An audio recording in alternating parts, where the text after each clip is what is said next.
ಎಲ್ರಿಗೂ ನಮಸ್ಕಾರ ಪ್ರಿಯ ವೀಕ್ಷಕರೇ, ನನ್ನ ಗುರು ಪರಂಪರೆ ಯೂಟ್ಯೂಬ್ ಚಾನಲ್ಗೆ ಸ್ವಾಗತ. ನಾನು ನಿಮ್ಮ ಕೃಪಾ. ಇವತ್ತಿನ ವಿಷಯ ಏನು ಅಂತಂದರೆ, ಎಷ್ಟೋ ಬಾರಿ ನಮ್ಮ ಮನೆಗೆ ಯಾರಾದರೂ ಬಂದು ಹೋಗಿರುವಂಥ ಸಂದರ್ಭದಲ್ಲಿ ನಮಗೆ ಹಲವಾರು ಬಾರಿ ದೃಷ್ಟಿದೋಷಗಳಾಗ್ತಾ ಇರುತ್ತೆ. ಜೊತೆಗೆ ನಮಗೂ ಒಂಥರ ಸುಸ್ತಾಗುತ್ತೆ, ಅಥವಾ ಅವರು ಬಂದು ಹೋದಂಥ ಸಂದರ್ಭದಲ್ಲಿ ನಮ್ಮ ಮನೆಯಲ್ಲಿ ಕಿರಿಕಿರಿ ಆಗುವಂಥದ್ದು, ಅಥವಾ ನಮ್ಮ ಮನೆಯಲ್ಲಿ ಇರುವಂತಹ ಯಾವುದಾದ್ರು ಡೈನಿಂಗ್ ಟೇಬಲ್ ಮೇಲೆ ಇಟ್ಟಿರುವಂಥ ವಸ್ತುಗಳಾಗಿರ್ಬೋದು, ಅಥವಾ ಯಾವುದೋ ಒಂದು ವ್ಯಾಲ್ಯೂಯಬಲ್ ಥಿಂಗ್ಸು ಹಾಳಾಗುವಂಥದ್ದು, ಈ ಥರ ಎಲ್ಲ ಆಗ್ತಾ ಇರುತ್ತೆ.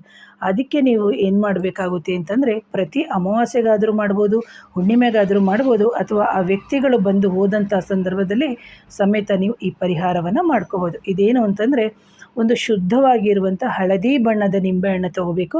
ಅದಕ್ಕೆ 2 ನಿಂಬೆಹಣ್ಣಿಗೆ ಅದಕ್ಕೆ ಅರಿಶಿಣ ಮತ್ತು ಕುಂಕುಮವನ್ನು ಹಾಕಬೇಕು. ಆನಂತರ ಅದರ ಮೇಲೆ ಸ್ವಲ್ಪ ಕಲ್ಲುಪ್ಪು ಹಾಕಬೇಕು. ಸ್ವಲ್ಪ ಕಲ್ಲುಪ್ಪನ್ನು ಹಾಕಿ ಅದರ ಮೇಲೆ ಒಂದು ಕರ್ಪೂರವನ್ನು ಹಚ್ಚಬೇಕು. ಕರ್ಪೂರವನ್ನು ಹಚ್ಚಿಬಿಟ್ಟು ನೀವೇನು ಮಾಡಬೇಕು ಅಂದರೆ, ಪ್ರತಿ ಬಾರಿ ನೀವು ಮಾಡಿದಾಗಲೆಲ್ಲರೂ ಒಂದು ಸಣ್ಣದಾಗಿರುವಂಥ ತಟ್ಟೆಯನ್ನು ಇಟ್ಕೋಬೇಕು.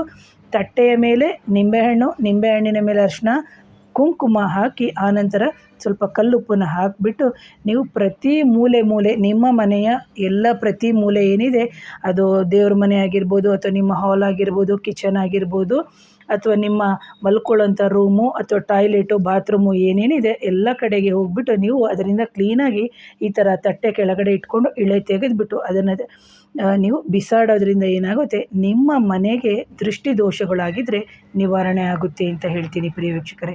ಹಾಗೆ ಇದನ್ನು ಕೈಯಲ್ಲಿ ಇಟ್ಕೊಂಡು ಕೆಲವರು ಮಾಡ್ತಾರೆ. ದಯವಿಟ್ಟು ಅರ್ಧ ಹೋಳನ್ನು ಕಟ್ ಮಾಡಬೇಕಾಗುತ್ತೆ.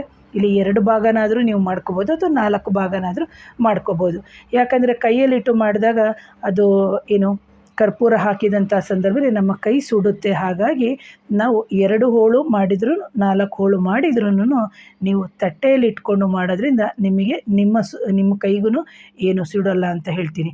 ಯಾರಾದರೂ ನನ್ನ ಚಾನಲ್ನ ಮೊದಲನೇ ಬಾರಿಗೆ ನೋಡ್ತಿದ್ರೆ ದಯವಿಟ್ಟು ಚಾನಲ್ನ ಸಬ್ಸ್ಕ್ರೈಬ್ ಮಾಡಿ, ಲೈಕ್ ಮಾಡಿ, ಶೇರ್ ಮಾಡಿ, ಕಮೆಂಟ್ ಮಾಡಿ. So once again thank you. ನಮಸ್ತೆ.